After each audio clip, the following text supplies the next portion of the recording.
নমস্কার বন্ধুরা, আজ জানতে চলে এলাম বা জানাতে চলে এলাম যে বিবাহ রেখা আসলে কোনটা।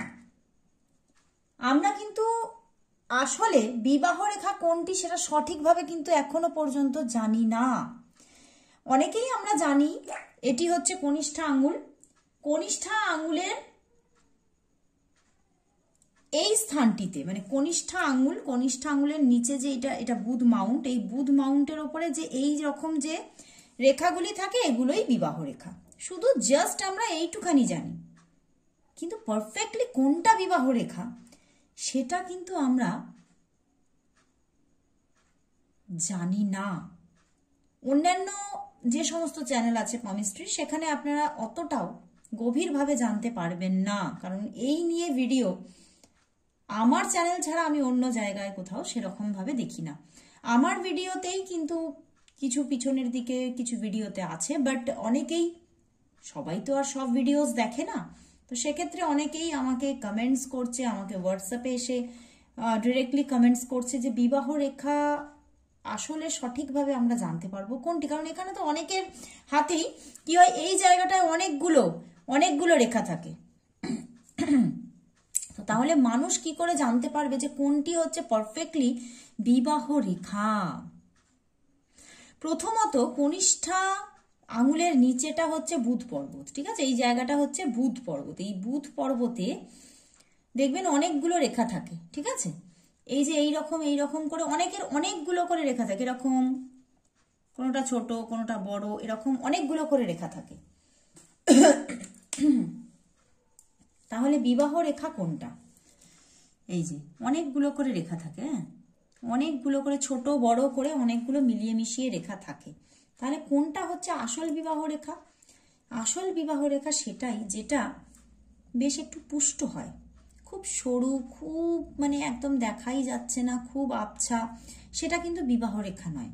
তাহলে সেটা কি রেখা? সেটা হচ্ছে রিলেশনশিপ রেখা। মানে জীবনে হয়তো সেই সময় মানে রেখাটি যে টাইম পিরিয়ডে দেখাচ্ছে, সেই টাইম পিরিয়ডে আপনার জীবনে কোনো অ্যাফেয়ার আসার জায়গা আছে, তো সেটি আপনার জীবনের কোনো রিলেশনশিপকে দেখিয়ে থাকে।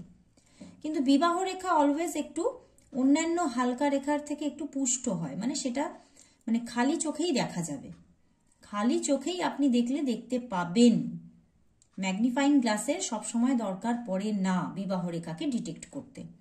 এবং তার থেকেও বড় জিনিস হচ্ছে বিবাহ রেখা যে এইখানে দেখতে পাচ্ছ এইভাবে আছে, আমি এইখানে আলাদাভাবে বড় করে দেখিয়ে দিচ্ছি। বিবাহ রেখা এরকম যাবে তো, কিন্তু তার ওপরে এই রকম রেখা এসে এই রকম কাটবে, বুঝতে পেরেছো? সেটা দুটো তিনটে বা একটা হলেও হবে, বুঝতে পেরেছো ব্যাপারটা কি? দুটো তিনটে হলেও না হলেও একটাও অন্তত মানে এইরকম রেখা, লম্বালম্বি রেখা একটা ছোট মতো এসে কাটবে পুরো রেখাটাকে।